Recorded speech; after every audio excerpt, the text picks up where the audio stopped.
Hello, welcome to run through the Psalms. We're on Psalm 37 today. It's one of those that I'm going to just take a little chunk of it and give us a thought for the day and just consider what the Psalm might be saying to us and challenging us with. So, again, an interesting Psalm, but I think the thing that strikes me immediately with this Psalm is the importance of our own personal outlook. What are we setting our eyes on? What are we looking at? Let's just read the first bit of it, and then we'll pull some thoughts out of it. So again, it's a Psalm 37, written by David, and obviously through his experiences and what's going on around him, he's challenging his own focus, I think, on God and what's going on. So it says this, and we'll start at let's start at the very beginning. It says, "Don't worry about the wicked, or envy those who do wrong. For like grass they'll soon fade away, like spring flowers they will soon wither. Trust in the Lord and do good. Then you will live safely in the land and prosper. Take delight in the Lord, and he will give you your heart's desires. Commit everything you do to the Lord. Trust him, and he will help you. He will make your innocence radiate like the dawn, and the justice of your cause will shine like the noonday sun. Be still in the presence of the Lord and wait patiently for him to act." I'm going to stop there because there's loads more we could pick up on and go into. It's actually the start of this psalm where David's saying, don't worry about those who do wicked, don't envy them, basically don't get caught up in other people's lives. And it's so easy to, in our own journey and walk with God, to make wrong sort of comparison with people, and that can lead us instead of towards God, away from God. Paul says, be an imitator of Christ, so that Christ is our model of how to live and how to be. But then he says, be an imitator. Elsewhere he says, be an imitator of me as I am of Christ. So, in other words, in one another, there is a place for imitating lifestyle where it's a reflection of Christ. And the thing we shouldn't do is be looking to people who aren't imitating Christ and almost allowing a seepage into our heart that says, well, if they can do that, I can do that. If they can speak like that, I can speak like that. If that language is acceptable to them, it's acceptable to me. And by looking in the wrong direction, by even at the lowest level, we can almost allow a seepage in of unrighteousness, of ways of living that are not God's ways of living.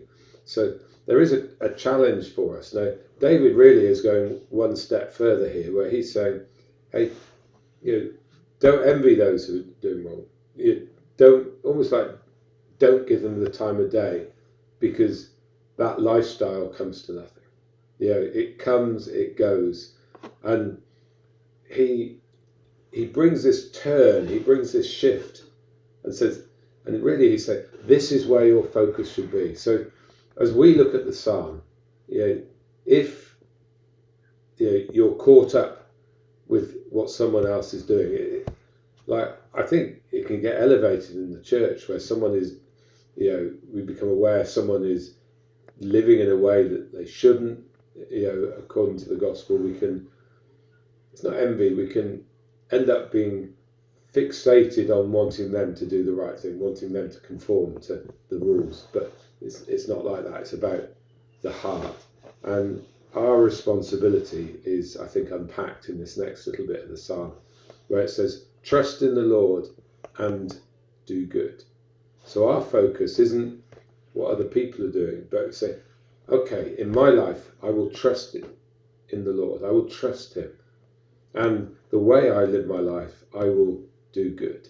I will aim as far as I'm able to do good to other people, in my actions, in my care, in my outlook towards other people.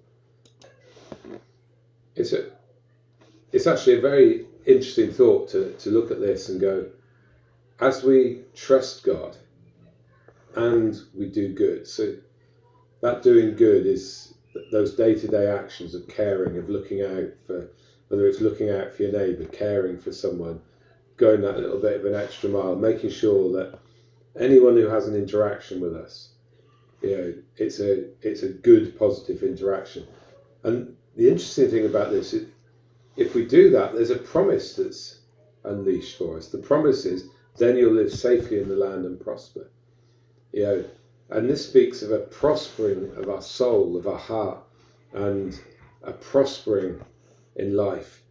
And so, as we trust, as we do good, we're releasing a promise. Now, if that promise isn't, you don't see it and it's not being activated in your life in the way that you should, then you make it a prayer. Lord, I'm trusting you. Lord, I'm living my life doing good. I want to activate this promise that I will live safe and secure in the place that you've given me.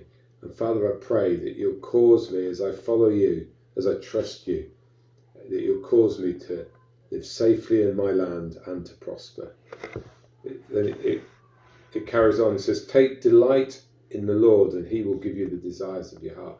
There's something again that as we delight, as we focus, as we look towards the Father, that there's a releasing of things in our heart. And if you turn that round, it's saying, okay, if you've got the wrong focus, if you're not focused on him, there's actually a locking up of desires in your heart. Now, that's a whole different subject, but if we can just grab hold of here, there's something that happens as we trust, as we do good, as we delight. That's a worship, give our lives to God, that releases a safety, a prospering, and a release of our heart. And again, those are all things that God is opening up for us. The next bit says, commit everything you do to the Lord. Trust him and he will help you. Again, this is a promise based on trust.